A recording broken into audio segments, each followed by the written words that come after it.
Yeah, I mean, I understand that Puff, relatively speaking, is not going to be as good in this game as in Melee, due to like just more good characters in general. A lot of recoveries are just like way better. More floaty-esque characters instead of like fast fallers. So I do understand that, but I think like very common what happens is that if people don't see someone perform with a character, like people just assume that a character is like, you know, around a certain part of the list. Like over and over again in Smash games, we have seen like how quickly people change opinion when one person comes around. And imagine Hungrybox full-time dedicated himself to this game. The average opinion of Puff would go up so much, even though it's the same character.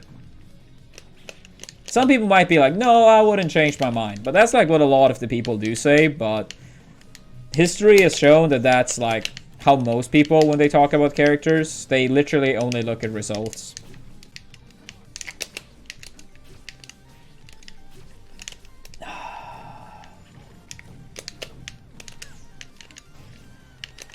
Oh, that killed? Ivy's like not that heavy.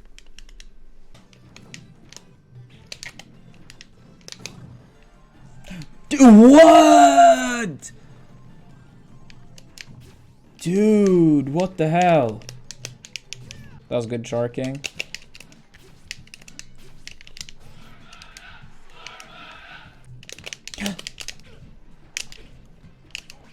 Ooh, nice.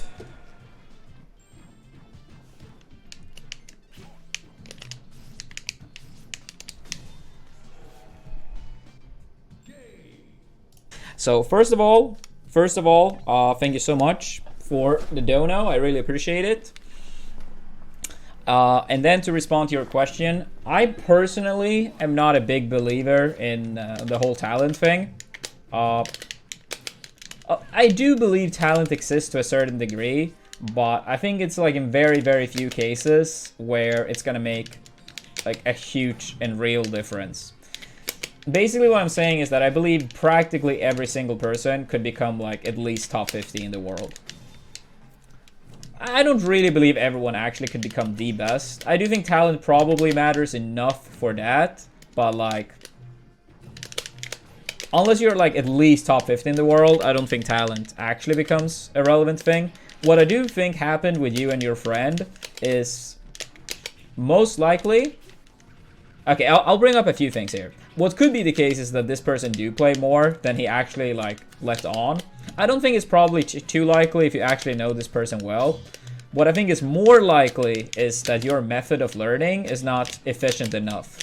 I don't think it's like you lack this secret talent and you're like doomed to not become amazing at Smash or whatever fighting game it is you're playing. I think it's more so that your process of learning is not very optimized and could be more optimized.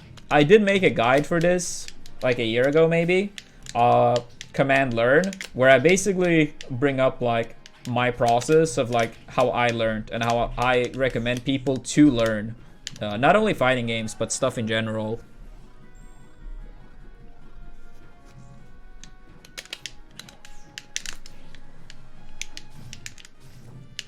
So I highly recommend to watch that video.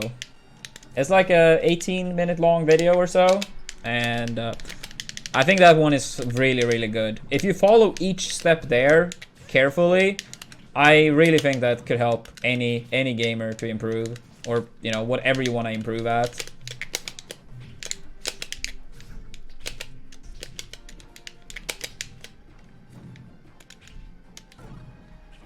Yeah, what's up, Mai? What's up, buddy? Dude, okay, don't look away in disadvantage.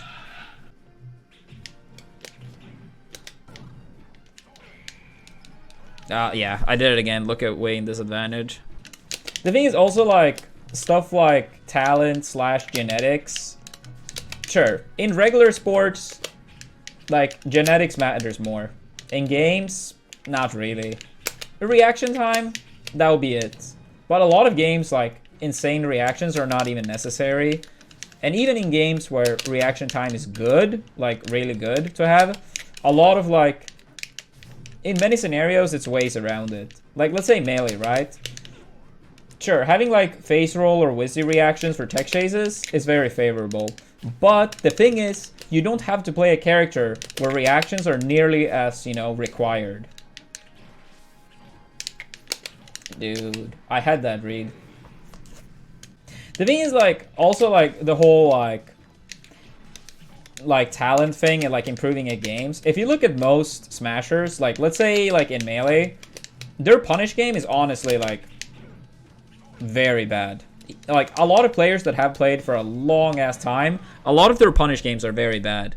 And I can't imagine how like talent would like prevent them from being like at least pretty good at punish game.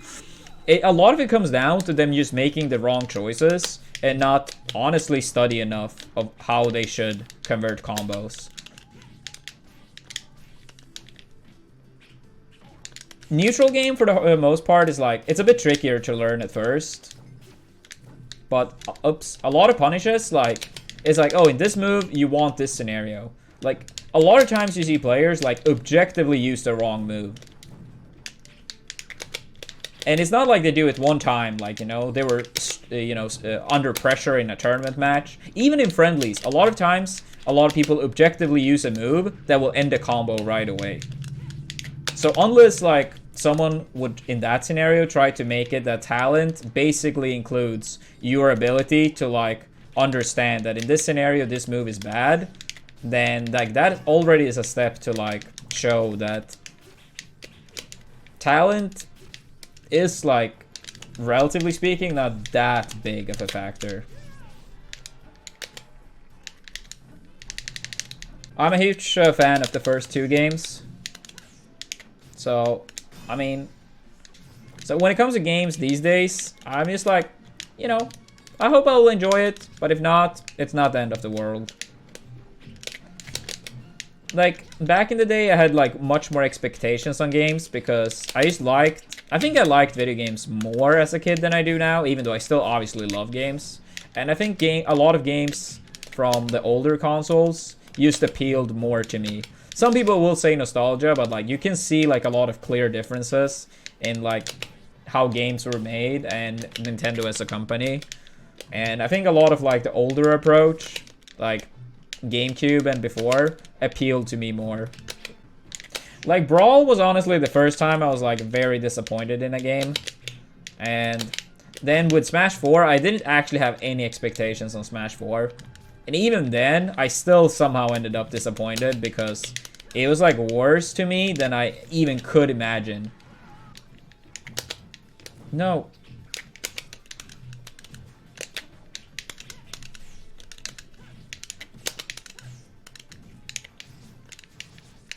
Oh no, I do not want to get the reverse one.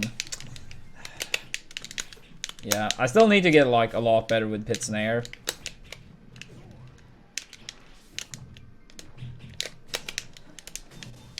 Yeah, I didn't have enough time to get the strong hit. No.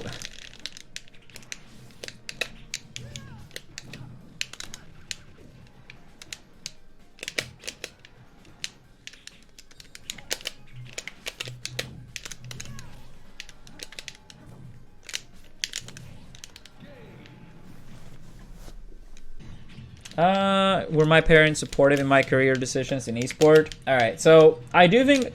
Okay, I will start off with saying that my parents have always been very, very supportive of, like, you know, me and what I want to do and, like, to my siblings. They've been great parents in general, for sure.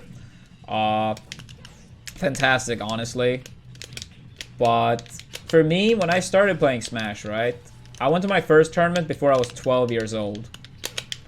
And then I became one of the best in Europe at the age of 14.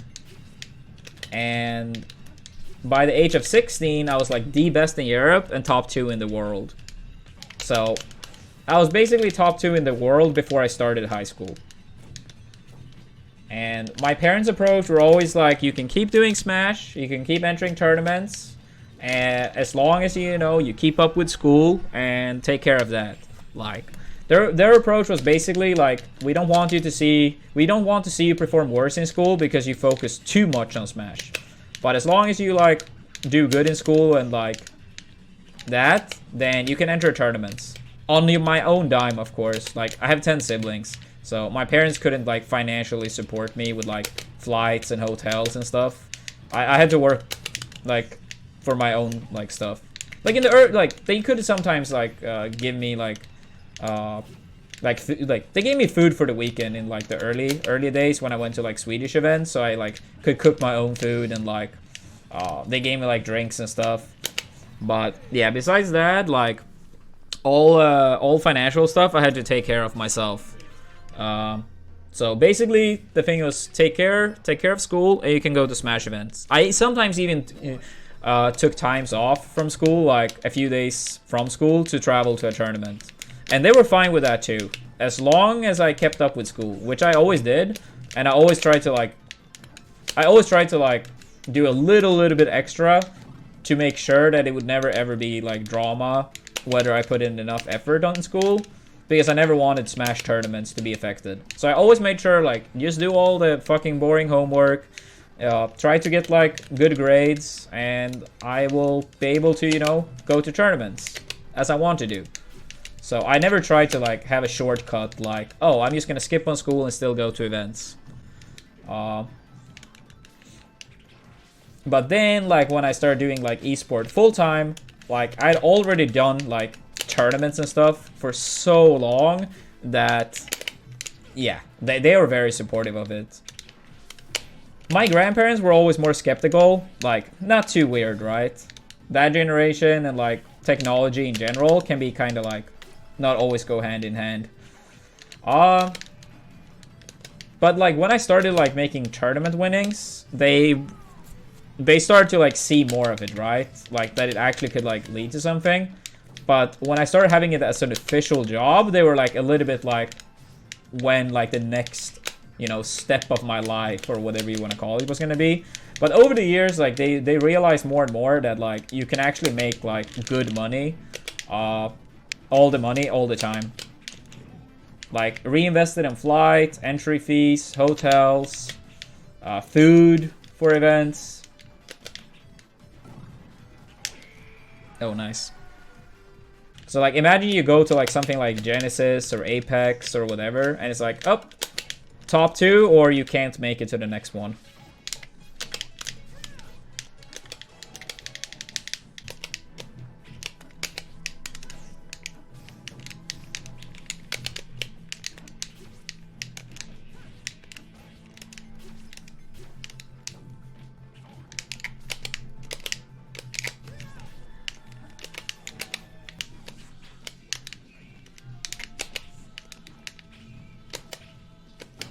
Oh, really? A lot of people, especially in America, already had like Amazon Prime, so it's like no additional fee. It's probably a better way to put it. Oh, let's go. That was clutch.